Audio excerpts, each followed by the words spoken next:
Olá pessoal do oitavo ano, nós vamos ver um pouco sobre o panorama da economia e da geopolítica mundial, ok? Vamos lá. Vamos observar o seguinte: o ser humano e as técnicas de trabalho. Desde o momento em que o homem passou a existir na superfície terrestre, ele precisou de condições que se adaptassem ao meio ambiente, porque existiam ambientes com condições inóspitas, impossíveis da sobrevivência, sem que eles pudessem desenvolver algumas técnicas de trabalho. Então o homem foi evoluindo e foi criando algumas dessas técnicas até para poder sobreviver nesses ambientes, em regiões desérticas, regiões geladas, tá certo? Então vamos ver aqui. Ao longo da história, ele desenvolveu conhecimentos para se adaptar e sobreviver nos diferentes ambientes da Terra.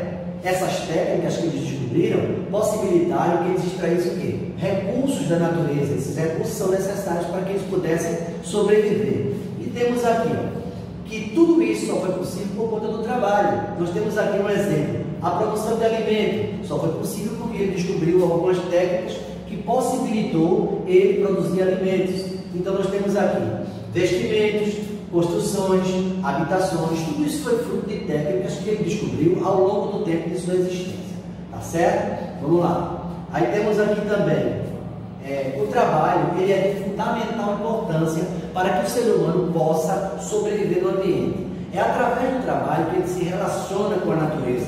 Através do trabalho, ele cria, constrói, reconstrói, modela, muda os ambientes da Terra. É nesse momento em que ele passa a construir, através da sua força de trabalho, o espaço onde nós vivemos, que é conhecido como espaço geográfico.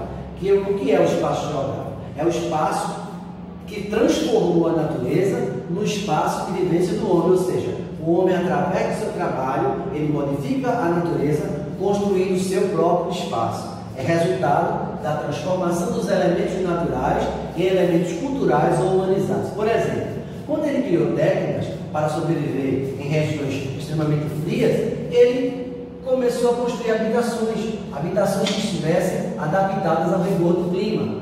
Mesma coisa no deserto, ele construiu habitações que ficassem propícias para ele poder sobreviver na região de deserto, ok? Vamos lá, vamos passando.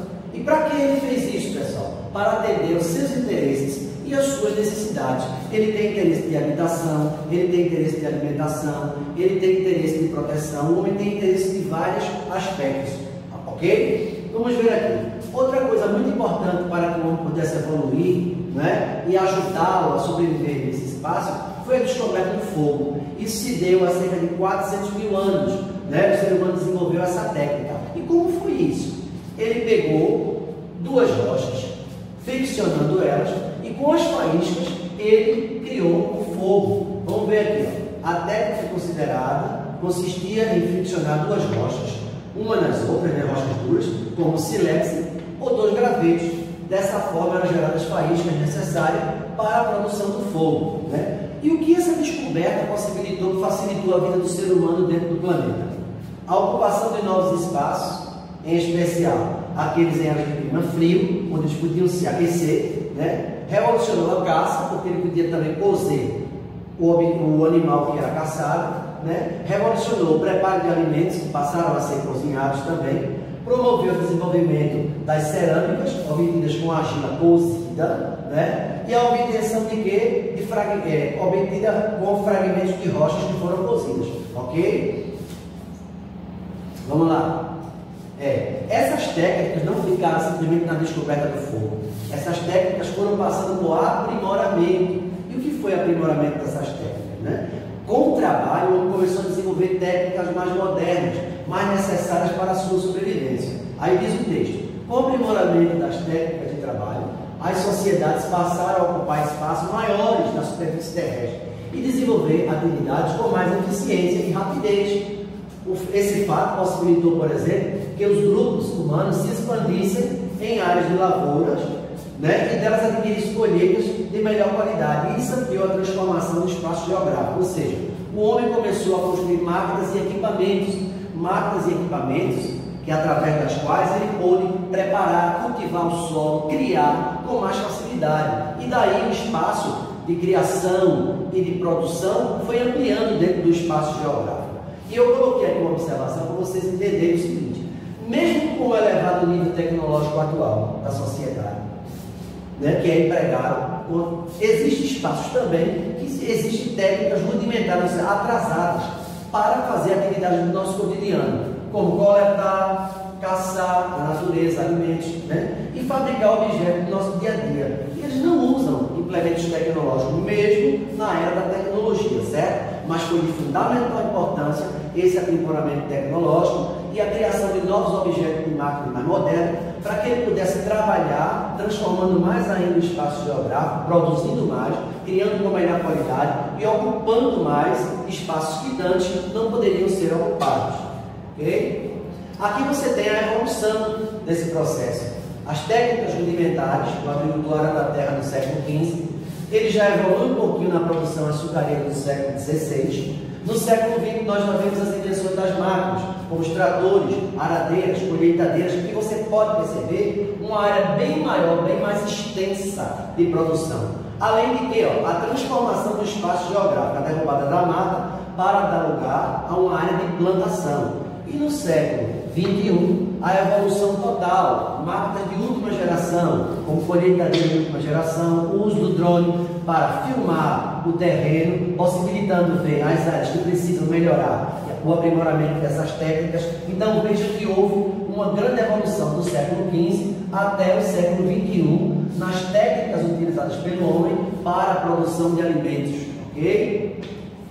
Vamos lá. Nós vamos entrar agora num assunto chamado sistema político capitalista, né? O que é o capitalismo, pessoal? Nós vivemos num mundo capitalista, né? O capitalismo é um sistema em que predomina a propriedade privada, a busca do lucro pela acumulação do capital. Esse capital pode ser um bem que você tem ou dinheiro, né?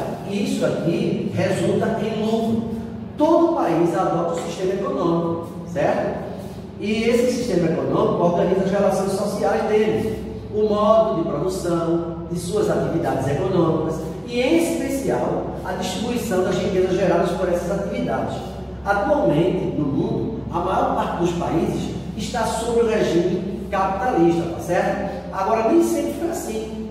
Nós tivemos as décadas que se seguiram à Segunda Guerra Mundial, em 1989. O sistema socialista ele estava se expandindo em expansão para várias nações do planeta, junto também com o capitalismo, ok? E de maneira bem distribuída dentro do espaço geográfico mundial. Mas hoje, com a queda do socialismo, a maioria dos países se organiza com os fundamentos do sistema que predomina no mundo atual, que é o sistema capitalista.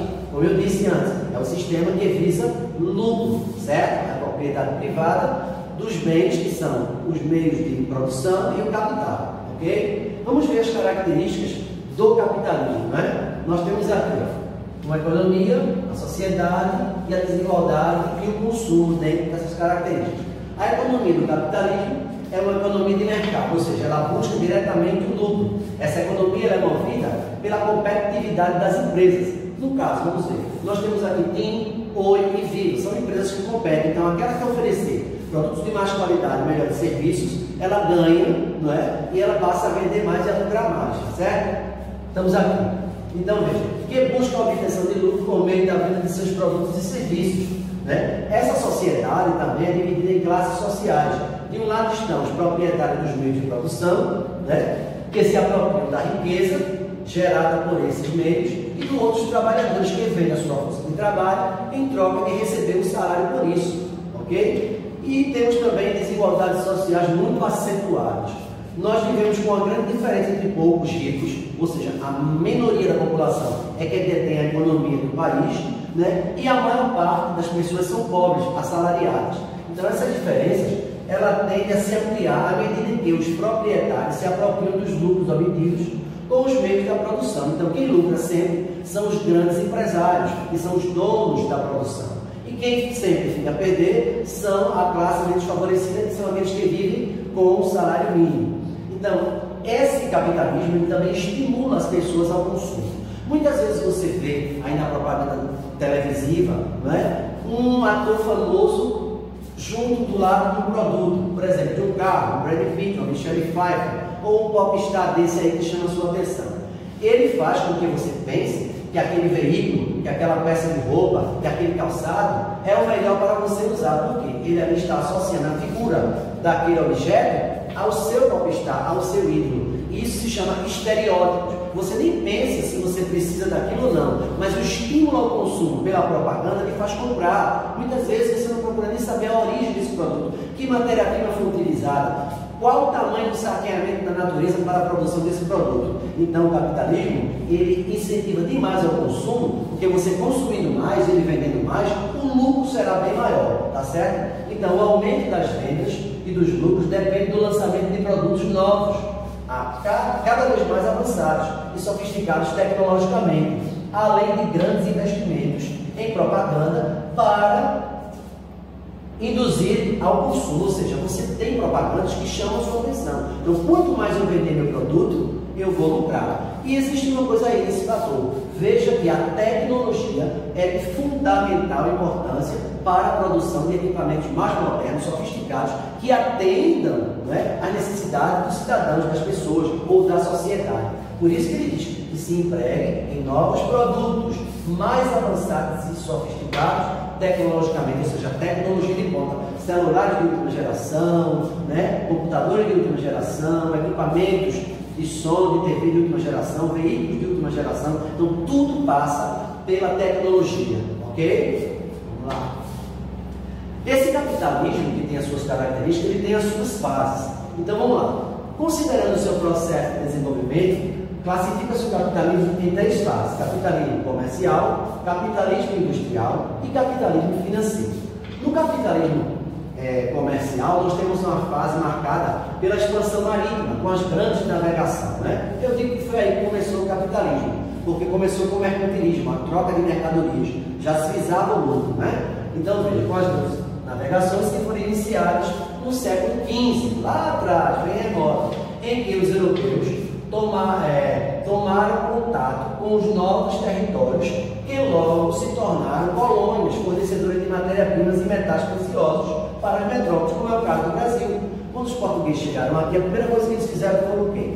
Usar no nosso pau-brasil a tinta que os índios usavam para se maquiar, para atingir tecidos na Europa. Então veja que a tinta do pau-brasil já foi usada para atingir tecidos na Europa. Depois derrubou a nossa mata atlântica para dar origem à plantação da cana-de-açúcar. Já veio o lucro, a produção canavieira, mandando o açúcar para a Europa. Então toda a produção, tudo era para atender os interesses da metrópole. No caso do Brasil, a metrópole europeia, Portugal. Temos a fase do capitalismo industrial, ou seja, com a invenção de máquinas a vapor, que ocorreu na Inglaterra em meados do século XVIII, que nós chamamos de Revolução Industrial, e foi justamente a substituição dos produtos manufaturados, ou seja, feitos à mão, né, pelos produtos manufaturados, quando se descobriu a fonte de energia chamada carvão mineral.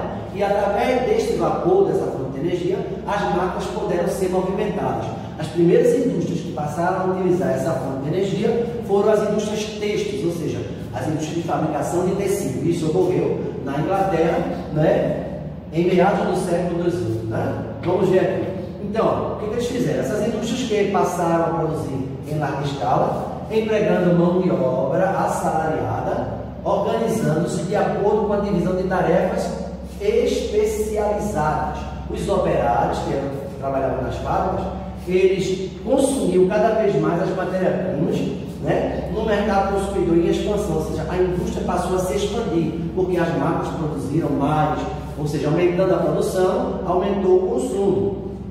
Então, a indústria tornou-se a principal atividade econômica do sistema capitalista, multiplicando o lucro da burguesia, ou seja, da classe mais alta, da classe empresarial da época. E temos também o capitalismo financeiro, é a fase atual em que vivemos, né? Que é caracterizada pela integração entre capital industrial e capital bancário. Nessa fase, as indústrias incorporam ou criam bancos, ou então os bancos absorvem as indústrias. Isso consolidou-se após a Primeira Guerra Mundial, que foi de 1914 a 1918. Ok?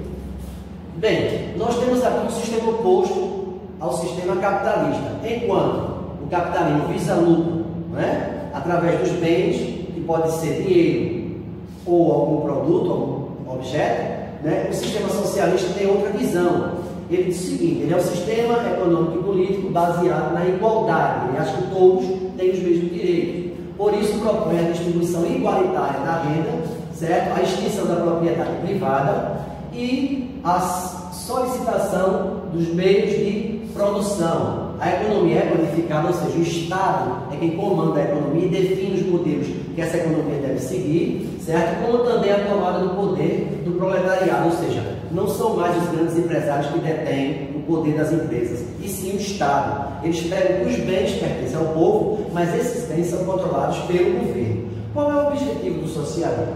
Acabar com as grandes diferenças econômicas entre os indivíduos, ou seja, a divisão entre pobres e ricos, ou seja, onde todos possam usufruir dos mesmos direitos, ok? E o que esse socialismo visa?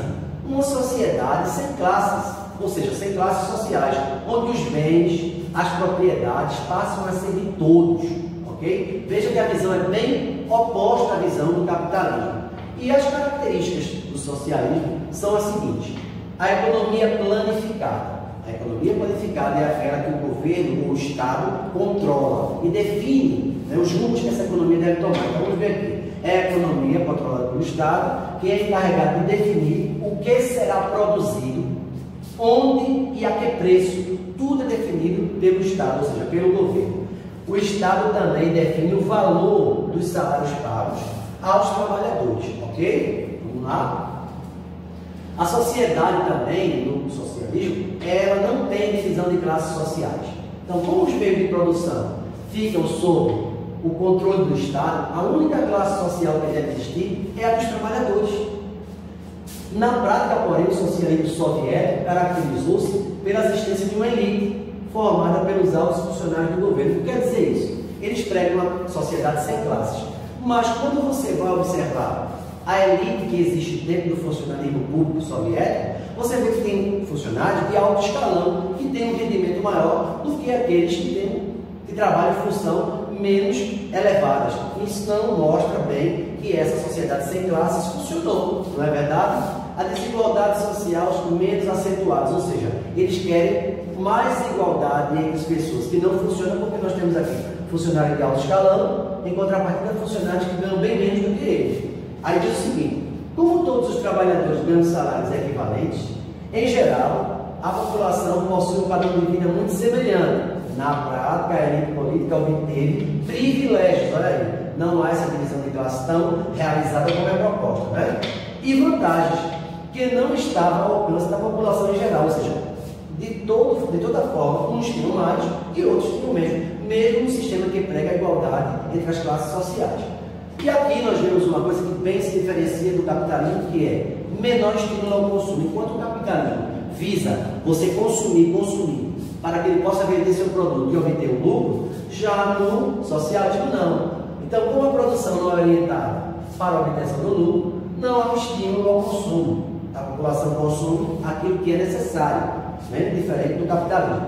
Então, em geral, os produtos consumidos são pouco avançados tecnologicamente. Você não investe tanto em tecnologia porque não tem um incentivo ao consumo, ok? Vamos lá. Vamos falar um pouco da Guerra Fria e a bipolaridade. Não é? O que é a Guerra Fria?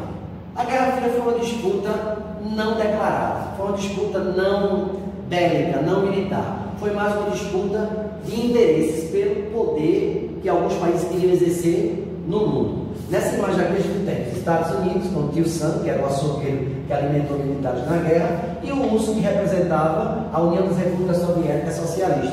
Dois interesses opostos, ou seja, a luta pela hegemonia mundial, pelo controle sobre o mundo. Então ela foi a disputa entre duas superpotências mundiais, Estados Unidos, líder do capitalismo, e a União das Repúblicas Soviéticas Socialistas, líder do socialismo, e seus aliados, pelo domínio, a hegemonia significa domínio do mundo. Então vamos ver uma observação aqui dentro desse contexto. Nunca existiu um confronto militar direto, sempre foi uma guerra de ameaça, certo? Entre as duas superpotências. Elas se confrontavam por meio de seus aliados, ou seja, os países aliados do capitalismo confrontavam os países aliados do socialismo. E para isso eles recebiam dinheiro e apoio militar, tá certo? Aí vejam só aqui. A princípio, ou seja, as principais áreas de influência dos Estados Unidos eram na Europa Ocidental e o Japão, né? A área de influência da União das Repúblicas Soviéticas Socialistas era o leste europeu, a Europa Oriental, tendo os países da região se tornado naquela época assim, adeptos ao regime socialista, tá certo? Os Estados Unidos eles fizeram muito investimento na reconstrução da Europa, com o chamado Plano Marshall. Esse plano teve esse nome porque foi em homenagem ao líder das tropas americanas, General Marshall. E esse plano visava fazer o quê? Reestruturar economicamente a Europa, o Japão, que ficaram flagelados no período da Segunda Guerra Mundial. Então, com isso, ele se aproximou mais dessas áreas. Aí diz o seguinte: fizeram muitos investimentos na reconstrução das economias europeias, né, chamado Plano Marshall, que ficou arrasada pela Segunda Guerra. Também fizeram grandes investimentos no Japão, até porque o Japão sofreu fortes ataques dos Estados Unidos na guerra de Hiroshima e Nagasaki, com aquelas duas explosões das bombas atômicas, né, que causou caos no Japão. Aí veja, que se rendeu aos estadunidenses após as bombas de Hiroshima e Nagasaki. Isso ocorreu em agosto de 1945. Então, claro, como recebeu ajuda estadunidense, se tornou um dos aliados dos Estados Unidos, fazendo oposição ao regime socialista, estando do lado capitalista. Então, percebam pela imagem que o lado capitalista era comandado pelos Estados Unidos da América e o lado socialista era comandado pela União das Repúblicas Soviéticas Socialista, ok? Vamos lá? A bipolaridade mundial, como o nome já diz, bi significa dois. O mundo estava dividido em duas partes. Uma parte encabeçada pela União das Repúblicas Soviéticas Socialistas, né? E a outra parte encabeçada pelos Estados Unidos da América. Veja aqui, o que eu posso dizer a vocês para clarear mais a mente de cada um é que o maior símbolo da divisão, dessa divisão do mundo em duas partes, foi justamente o Muro de Berlim, que pegou uma capital, a capital da Alemanha, Berlim, dividiu em duas partes, a Berlim Ocidental, que era o lado capitalista, e a Berlim Oriental, que era o lado socialista, ou seja, a Berlim Ocidental estava do lado dos Estados Unidos da América, que era o líder do capitalismo, e a Berlim Oriental estava do lado da União das Repúblicas Soviéticas Socialistas, que era a Rússia. Então vejamos aqui, esse foi o maior símbolo da divisão do mundo em duas partes, tá certo? Ok? Vamos passando. Como se deu o fim da Guerra Fria e a multipolaridade mundial surgiu? Após a dissolução do antigo Bloco Socialista, em 1991, ou seja, parando aqui para explicar, esse Bloco Socialista era a união de 15 repúblicas, comandada pela capital da Rússia, Moscou, não é? Esse bloco, ele, com o passar do tempo, lutou pela sua independência. Alguns países como Lituânia, Estônia, Ucrânia, Bósnia e Herzegovina passaram a lutar para serem independentes desse regime ditatorial soviético. E por isso gerou muitas guerras e conflitos, até que puderam ser, assim, dissolutos, ou seja, saírem desse regime e se tornarem independentes. Então veja só, isso ocorreu em 1991. Isso marcou o fim da ordem bipolar. Houve um enfraquecimento do socialismo, porque eram 15 repúblicas e passaram a ter menos, com essa dissolução das repúblicas que lutaram pela sua independência, não é? E o socialismo enfraqueceu. A partir desse momento, houve a expansão do capitalismo entre os países. Então, nesse contexto de dissolução das repúblicas do regime soviético, o que aconteceu? Estabeleceu-se uma nova ordem internacional de poderes e influências sobre o mundo. Novos países surgiram ao lado dos Estados Unidos como grandes potências. Então, o mundo que era bipolar, dividido em duas grandes superpotências, passou a ser um mundo chamado multipolar. Ou seja, veja só, novos espaços de influência, né, surgiram, novos polos de poder, enquanto aqueles que se encontravam sob a hegemonia da zona de influência dos Estados Unidos adquirem maior autonomia, formando ou recuperando assim as suas próprias zonas de influência, como é o caso da Europa e do Japão. Eles tiveram as suas próprias áreas de influência. Você tem aqui, ó, a Europa influenciando esse bloco europeu e parte da Ásia e também da África. O Japão pegando toda essa parte aqui de sua área de influência e os Estados Unidos pegando todo o continente americano, ok? Então, a área de influência dos Estados Unidos, que era o continente americano, a União Europeia, que foi o continente africano e parte do continente asiático, e o Japão, que pegou toda a região do Sudeste asiático e do Oceano Pacífico. E aí surgindo essas novas potências, fim da bipolaridade mundial e entra a multipolaridade mundial, ok? A partir daí, nesse momento, surge uma nova ordem mundial. A ordem que era velha, que trabalhava em cima de duas divisões, né? A divisão de mundo capitalista e mundo socialista deixa de existir e entra uma nova ordem mundial, onde se estabelece novos interesses e novos modelos, né, na organização mundial. Vejamos bem. No fim dos anos 90, falava-se em uma nova ordem mundial, um lugar do mundo bipolar que deixou de existir. Nesse cenário dos Estados Unidos, eles surgiram com a grande potência econômica militar, ou seja, o grande líder do capitalismo nessa nova ordem mundial.